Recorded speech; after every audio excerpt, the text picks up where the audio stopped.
Okay guys, on today's video I'm going to show you how to turn your Make It Miniverse canning jars into vintage blue canning jars, just like this. Now these small jars came from the Lifestyles series 1, I believe. It was the pumpkin candles, and the large ones with the lids are from the pickle jars. Alright, so what do we need to do this with? The first thing you're going to need is some alcohol ink. This is Pinata Color in teal, and it's a very close match. It's not perfect, but it's very close. You can use any kind of alcohol ink. It doesn't have to be name brand.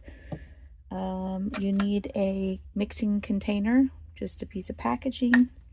You're going to need some alcohol. This is 91% alcohol. You could use other alcohols.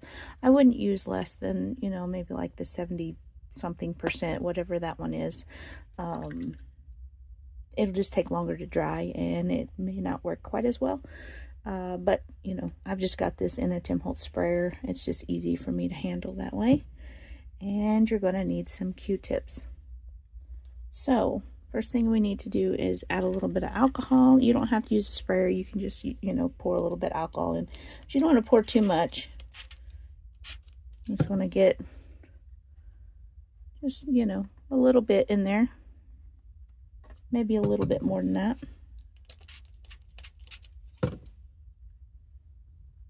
Yeah, about that much.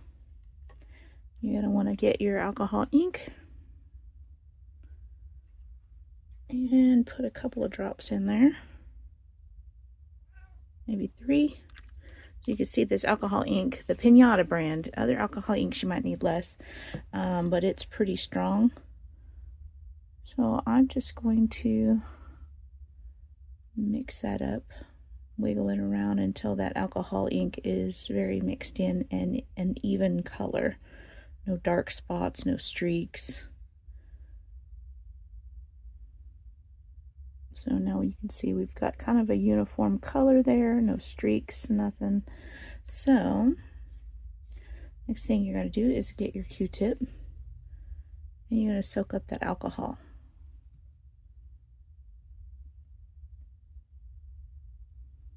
All right, now we're going to go into our jar. I would recommend you wearing gloves if you don't want to get alcohol stained fingers. I don't care, but you might. So get that nice and soaked up, and we're going to start at the bottom. We're just going to go in a little circular motion. We're going to kind of push it towards the wall because we want that alcohol to kind of seep out. As you can see, it's a lot lighter. I think I'm going to add a little bit more of the alcohol ink. Always put your lid back on your alcohol ink because it will start to evaporate, or you could spill it. And I've just learned over the years it's better just to put the cap on as soon as you're done with it. Take that second, it will save you a lot of headaches later. Okay, I'm just going to mix that up. 2. Alcohol ink goes a long way. Alright, so we're just going to wiggle that around. Alright, let's try that. Try this again. Start at the bottom. Ah, there we go. That's what I'm looking for right there. That's a lot better.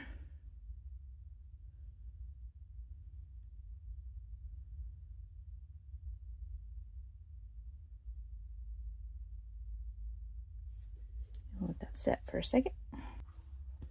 All right. Now we're going to take a clean cotton swab. This is not dry, but it is pooling down in there. You can see it down in. You're just going to touch it. You're not going to wipe it. You're not going to swab it around. Just barely going to touch the end of the Q-tip to that excess that's pooled in the bottom. That takes up the rest of it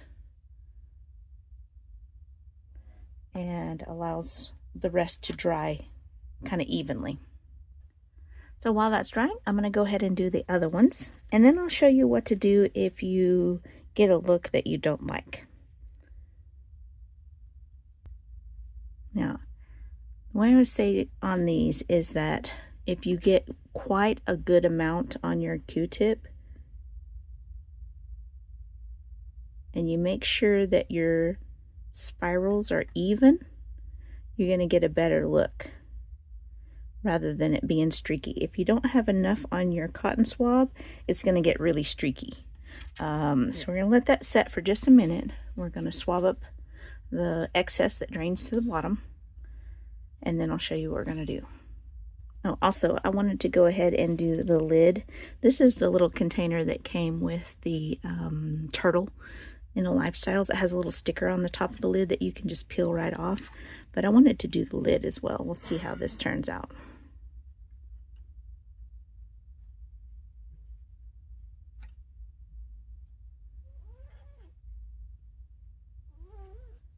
Hi, Dot. Well, okay. Hello, sweetie. Hello, Dot. What are you doing? You're not in this. You're not in this video.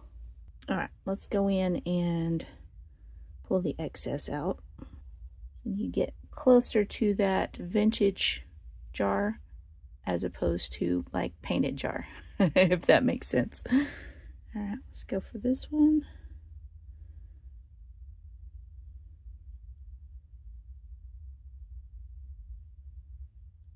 Now this cotton swab is not very dark or not very wet. It just has the tiniest bit of the alcohol mixture on it so that it doesn't cause streaks or blotches. We're kind of buffing all of the little blotches and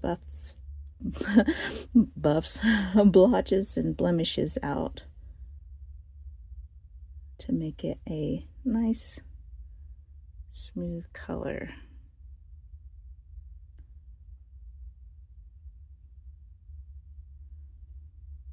Cute.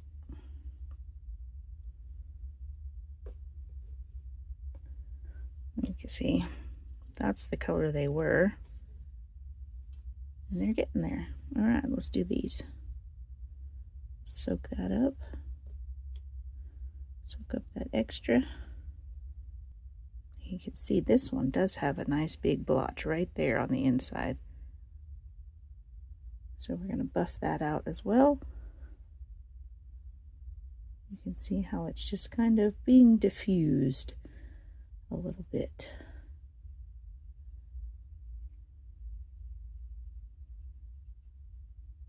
You always want to be turning your jar and looking at it. I recommend over a white sheet of paper. So let's check this out. Is my lid dry? My lid is completely dry. Let's buff it a little bit as well. Or not, or we'll just wipe it completely off. Alright, yo. Alright. This one's a little bit different plastic, so it's kind of reacting a little differently. But let's say you get something that looks streaky and you absolutely don't want it to be streaky.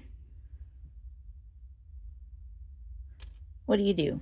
Maybe the jars didn't come out like you wanted and they look all streaky and it's not what you wanted at all.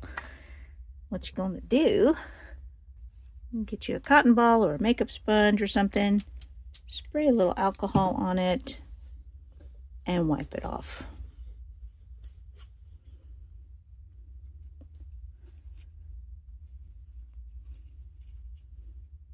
And there you go, back to clear.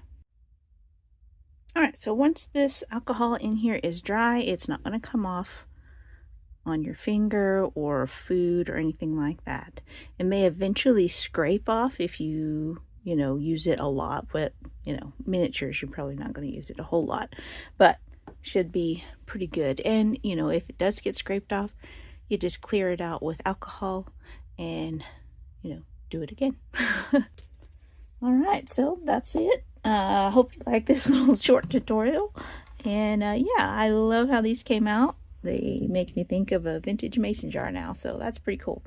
All right, so one of these I'm going to use as a little utensil jar on my counter in my kitchen.